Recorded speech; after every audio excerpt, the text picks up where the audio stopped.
Rafi was a cowboy who lived near the wide, open plains. His small wooden house stood close to a line of hills where the wind often sang through dry grass. Rafi lived a peaceful life. He woke early, cared for his few animals, and spent the rest of the day riding across the land with his donkey named Balu. The donkey was slow but strong. Rafi trusted him more than anything. They had traveled together for many years and understood each other without many words. One winter morning, Rafi decided to visit a village that was several miles away. He had promised to deliver warm blankets to his old friend in that village. The sun was bright, and the air felt cold but calm. Rafi packed the blankets and a small bag of bread and dried fruit. He checked Balu's saddle, tightened the straps, and gave the donkey a gentle pat on the neck. The journey began quietly. Snow from the previous night covered the ground in a soft blanket. The plains looked peaceful and bright. Rafi liked traveling on days like this. He walked beside Balu, letting the donkey save energy for the long road ahead. Birds flew overhead, and the sky looked clear. For several hours, everything seemed normal. The cold wind was steady but harmless. Then Rafi noticed something unusual. The sky began to change. Gray clouds gathered quickly from the north. They moved fast, forming heavy shapes that swallowed the sunlight. Rafi stopped and watched them. He felt Balu shift nervously beside him. Rafi knew the signs of bad weather. The clouds were too thick. The air became colder. The wind picked up strength and hissed across the plains. Soon the first wave of snow began to fall. At first it was light, but within minutes it grew heavier.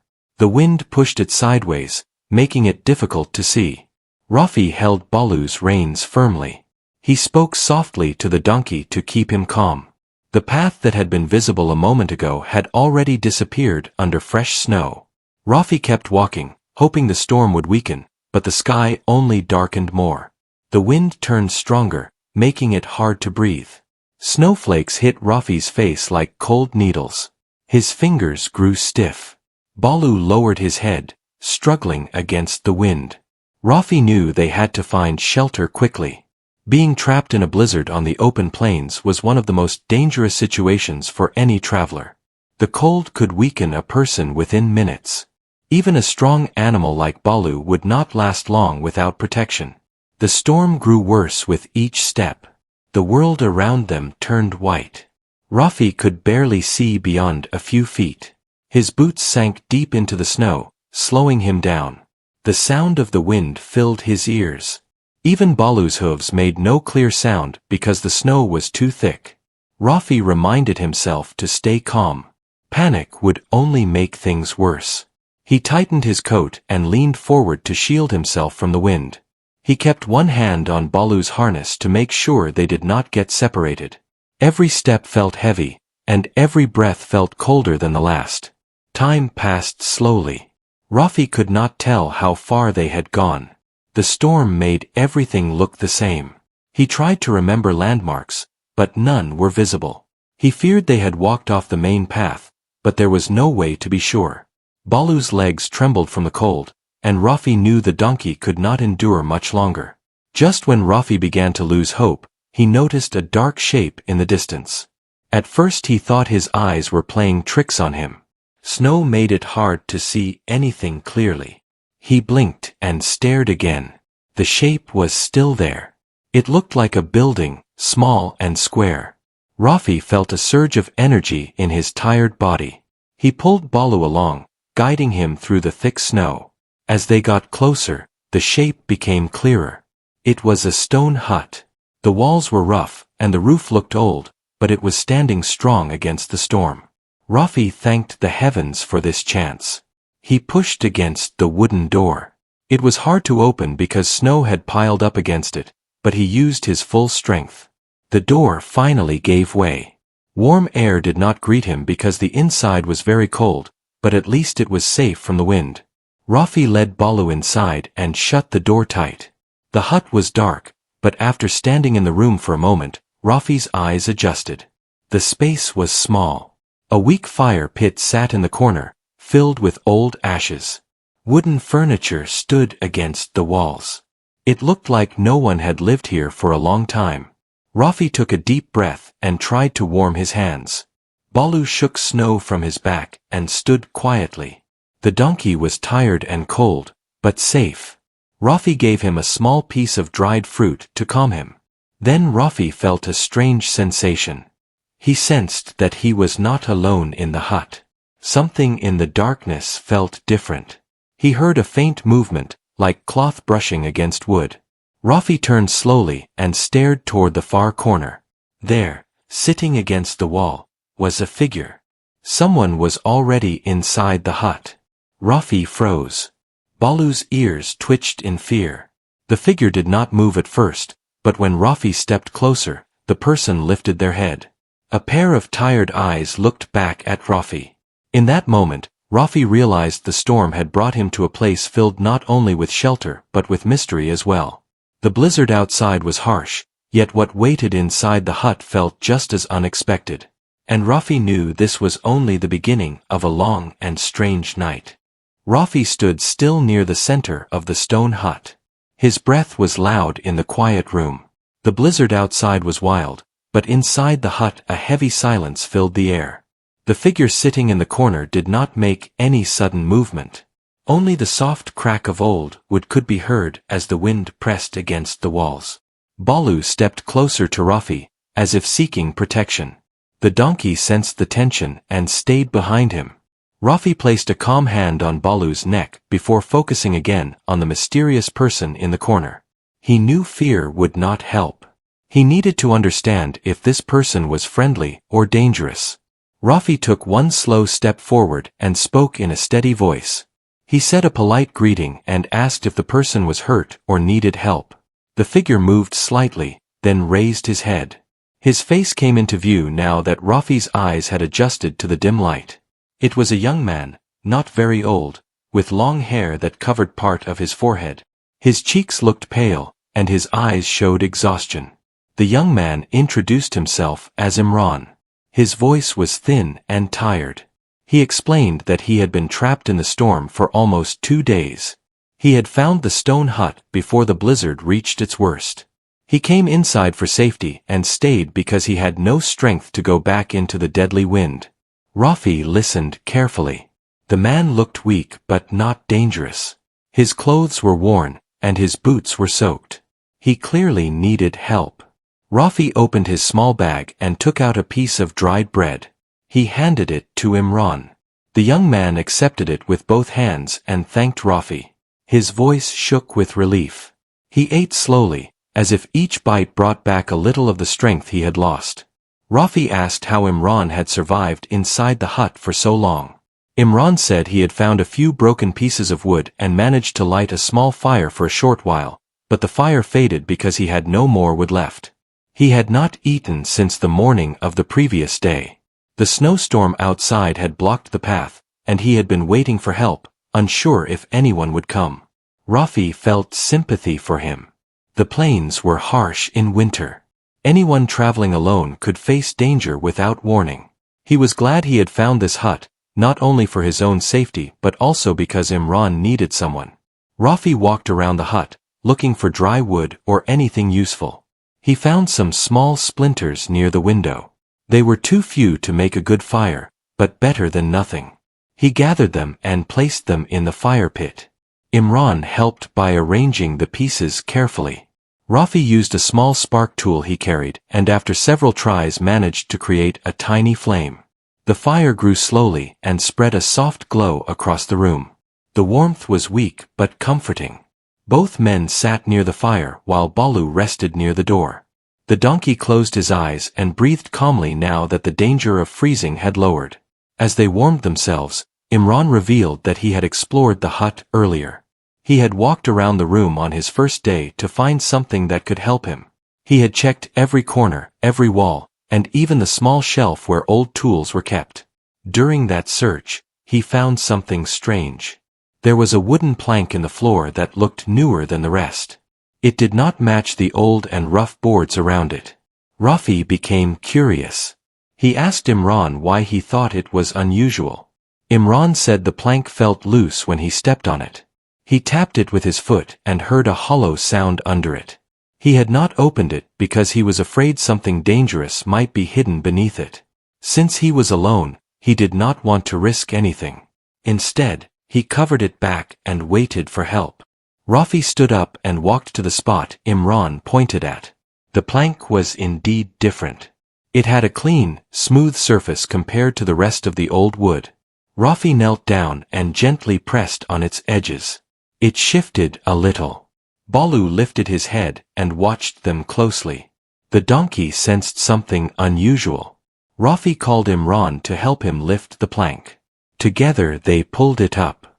The smell of dust rose into the air. A hollow space lay beneath the floor, dark and silent. Rafi leaned closer and saw something inside. It was a metal box, old and covered in a layer of dirt. The box had a strong latch that kept it tightly shut. Both men exchanged a surprised look. They wondered why such a box would be hidden deep in a hut far from any village. No one lived here, and few travelers passed through this area. Rafi reached down and lifted the box. It was heavy. Imran fetched a small tool from his bag, thinking it might help open the latch. The fire crackled softly as the two men sat beside the box. Imran worked on the latch, trying to loosen it while Rafi held the box steady. Their hands were cold, and the metal felt frozen. The latch resisted them at first, but they kept trying with patience. They wanted to know what secrets the box held. Outside, the wind screamed against the walls. Snow hit the windows with sharp force, but inside the hut Rafi and Imran worked quietly. The box seemed older than both of them. Whoever hid it must have lived long ago. Mystery hung in the air like a quiet breath. Finally the latch broke open with a loud snap. The sound echoed across the room. Balu jumped slightly from surprise. Rafi and Imran stared at the box. Their hearts beat faster. They slowly lifted the lid. Inside the box were objects wrapped carefully in cloth, as if someone wanted to protect them from time and weather. A faint shine came from the folds of the cloth. Rafi reached out but did not open the bundle yet. Instead he paused, wondering if they should keep going. What if the contents were valuable or dangerous? What if they belonged to someone whose story they did not know? Before they could decide, the floor under them trembled slightly. At first Rafi thought it was the storm shaking the hut. But then the same plank they had removed made a soft knocking sound from below. The sound was too clear, too deliberate, as if someone or something was beneath the floor. Imran's eyes widened in fear. Rafi stood up quickly. Balu stepped back with his ears pointed toward the floor. Something was moving under the wooden boards. The storm outside was fierce, but the storm inside the hut had just begun. The floor under Rafi and Imran continued to make a soft knocking sound. It was slow and uneven, almost like something weak was trying to get attention. Rafi held the lantern with a firm hand. Imran stood beside him with wide eyes. Balu stayed close to the wall, unsure if he should move or remain still. The sound did not come from the place where the first plank had been lifted. It came from a different spot a few steps away. Rafi walked carefully toward the sound and knelt down. He placed his hand on the floorboards. The wood vibrated gently under his palm. The knocking stopped for a moment, then started again. Rafi looked at Imran. The young man looked nervous but nodded for him to check further. They pushed the metal box aside and moved the tools near them. Rafi tapped the board with his knuckles. It gave a hollow echo. This board was different from the others, just like the first one. Rafi slid his fingers along its edges. He found a small gap where the wood did not fit tightly. Imran brought the tool again, and together they lifted the second plank. Cold air rose from the dark space beneath the floor. The opening was deeper than the first one and wide enough for a person to hide inside. Rafi leaned forward and held the lantern over the opening. The light reached down slowly, pushing away the darkness.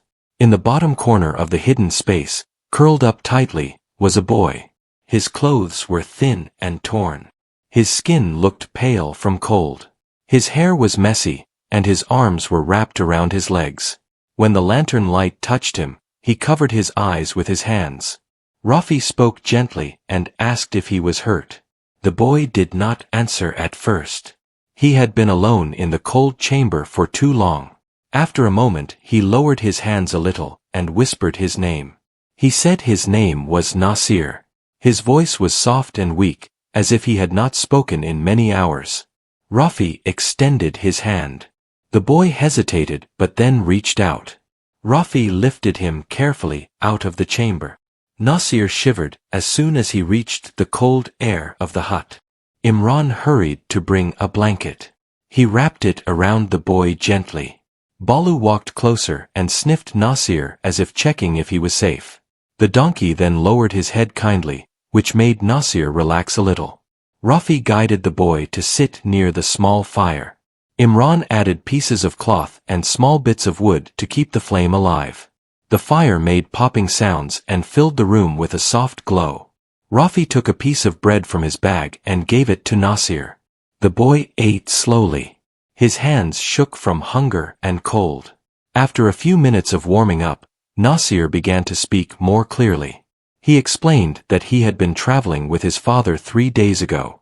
They were heading toward a distant village when the storm started. His father had led him to this hut and told him to hide inside the lower chamber in case the storm got worse. He had promised he would return as soon as he found help. But days passed, and the father never came back. Nasir had remained in the chamber because he was afraid the storm outside would take his strength away. Rafi and Imran exchanged a look filled with concern. The plains in winter were harsh and unforgiving. If Nasir's father had gone out during the storm, he might have lost his way. Rafi placed a hand on the boy's shoulder and promised they would help him find his father once the weather became safe.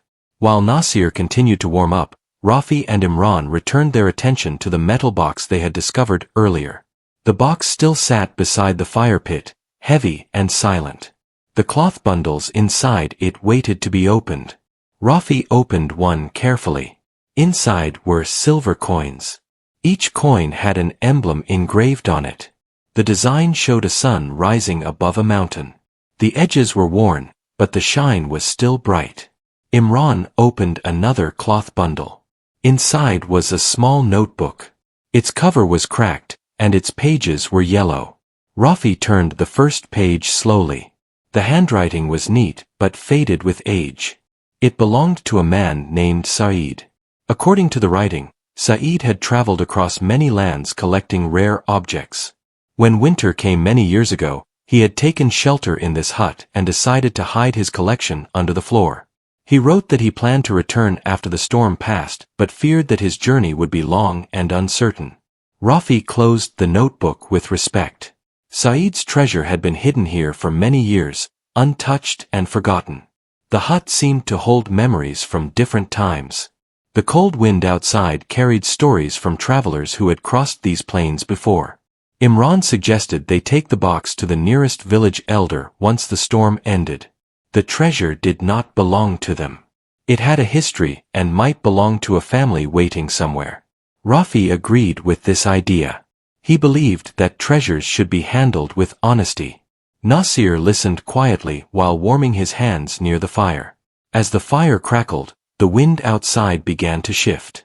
It grew louder for a moment, then softer. Snow still covered the windows, but the frightening roar of the blizzard was slowly fading. Rafi felt hope rising in his heart. If the storm weakened by morning, they could leave the hut and search for help. But their night was not over yet. A sudden thump came from the back wall of the hut. It was not from the floor this time.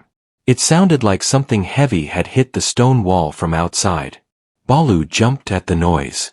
Rafi stood up and held the lantern high. Imran moved closer to protect Nasir. The thump came again.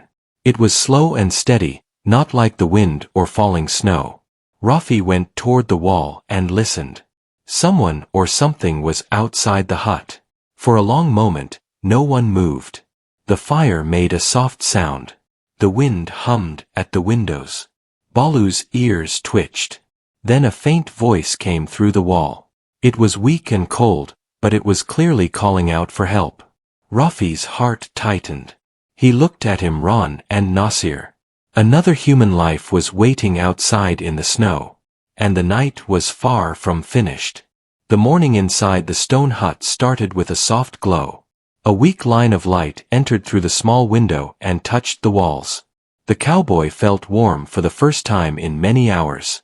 Rusty the donkey slept close to the fire, and his calm breathing filled the room. Eli stood up slowly and stretched his arms. He looked around and reminded himself that this place was still a mystery. The old sign above the door, the map symbol, the tools, the journal, and the strange drawing on the wall all hinted that this hut was more than a simple shelter. Eli walked to the wall where the long stick was placed last night. He picked it up and noticed that it was shaped with care. The wood was smooth and strong, and there were carved lines along its length. When he turned it in the light, he found something new. Near the bottom of the stick were several tiny arrows pointing upward. They were almost hidden. This made him think again about the arrow symbol on the wall. It felt like the hut wanted to guide anyone who entered. Rusty woke up and gave a small sound as if asking what was happening. Eli smiled and placed a hand on his neck. He whispered that everything was all right. Then he opened the journal once again. The last page had a message written in the same neat handwriting. It said that the hut was built for lost travelers during winter storms. It also said that the hut had a secret purpose. The writer hoped that whoever found the place would use it with respect and care. Eli wondered what the writer meant by secret purpose. He searched the room more closely. Behind the table he noticed a small wooden panel that did not look as old as the rest of the wall. When he pushed it gently, it moved slightly. He pushed harder and the panel opened like a small door. Behind it was a narrow space filled with old cloth bags. The bags were tied with rope, and some had labels on them. They were full of dried fruits, nuts, and clean blankets. There was even a small bottle of medicine. Everything looked prepared for someone who might be stuck during winter. The cowboy was surprised and grateful. He thanked the unknown person who had placed these items. It was clear that someone had spent a lot of time and effort to keep this hut ready for strangers. He wondered if the person still lived somewhere nearby, or if this was something left behind many years ago. Eli opened the window to look outside. The world was still white, but the storm had slowed. Thick snow covered the hills, and tall trees stood quietly under the weight of ice. There was no sign of any person or house. The land looked peaceful but also endless. He felt better knowing that he and Rusty were safe inside the hut. As he stood by the window, Rusty walked toward the far corner of the room. He sniffed the floor and then tapped it with his hoof. Eli turned around, curious to know what the donkey had found. When he walked to that corner, he noticed a faint line in the floor. It looked like the edge of a hidden cover. Eli knelt and pressed his fingers around the line. The floor piece lifted slightly.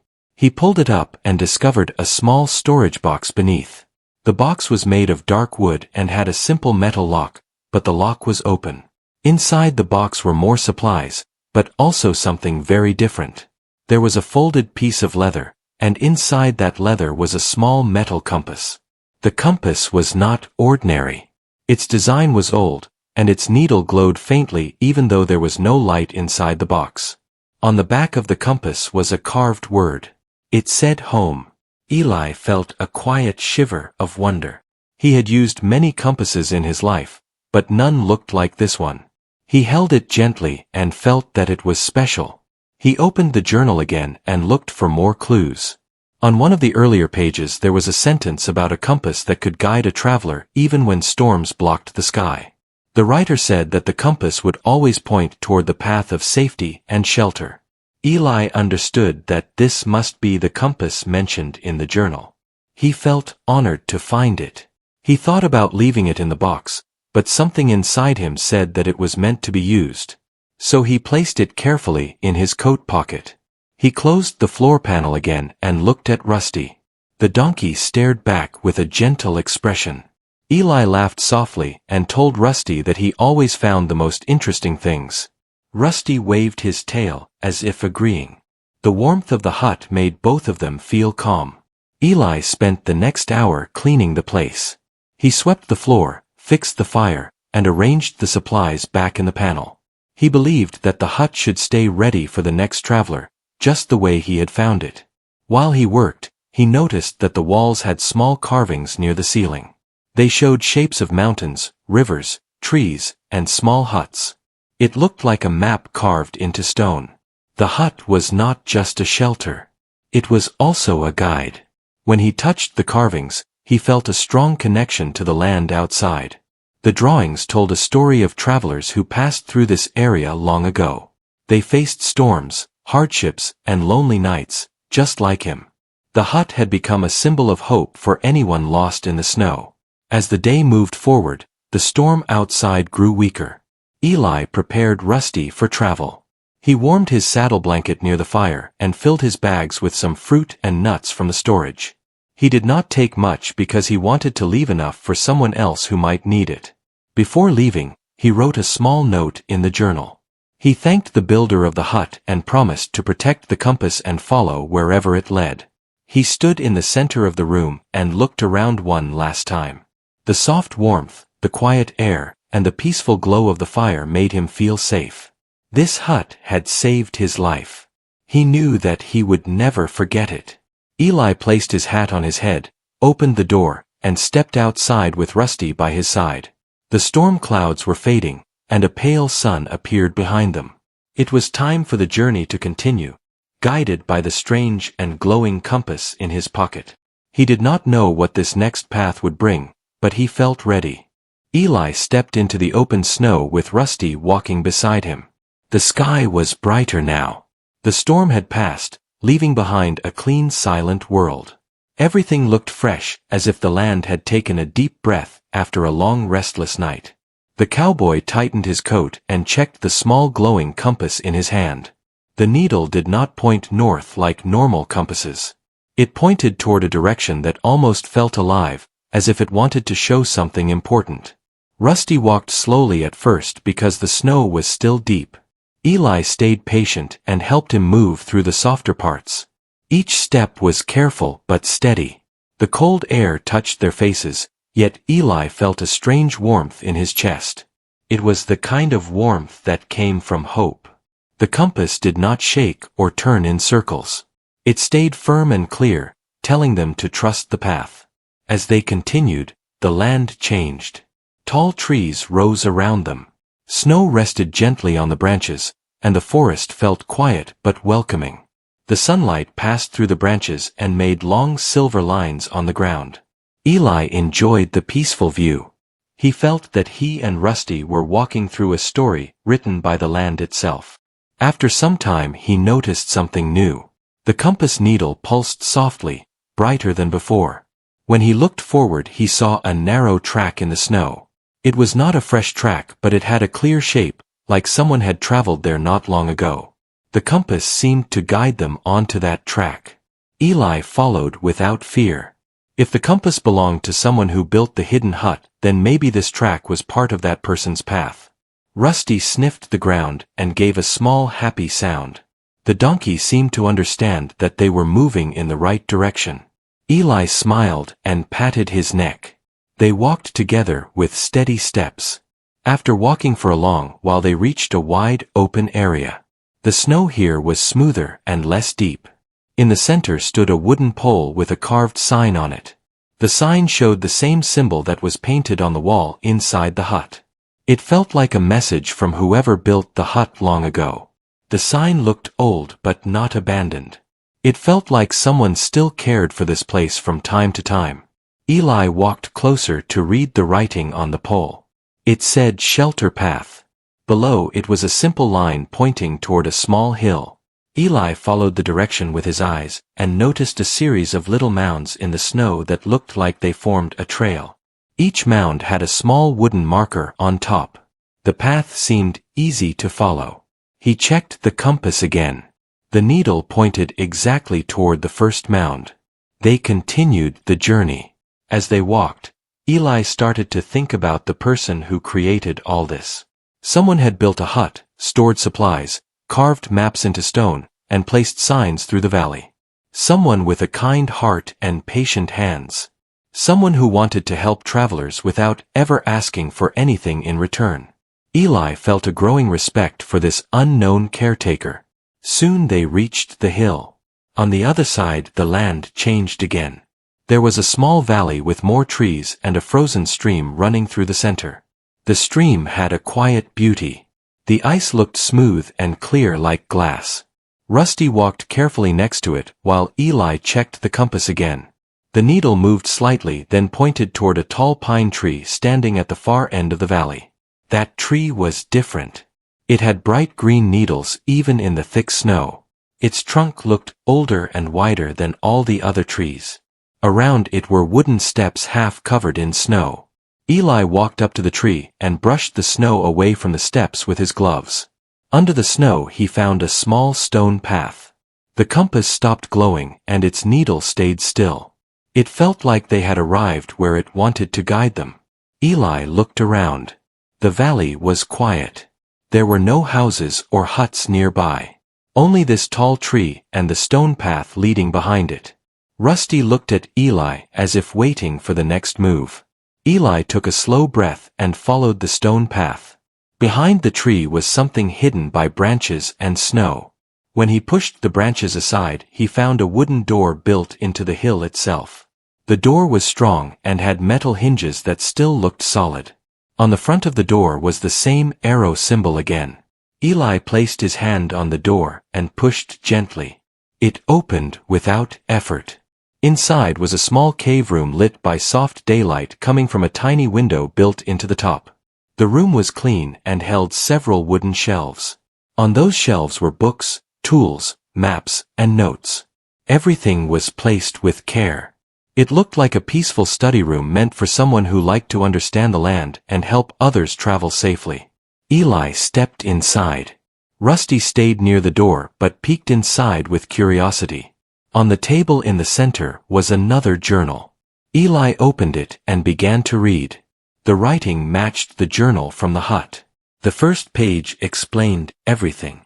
It said that the builder of the hut had created several hidden shelters around the valley. These shelters formed a network to help people who passed through during harsh winters. The compass was crafted to lead any lost traveler from one shelter to the next until they found safety. The final page said the land teaches kindness to those who listen. Leave this place better than you found it. Eli closed the journal with a warm feeling. He understood now why the compass felt special. It was not magic. It was simply made with purpose and care. It was designed to guide anyone who trusted it.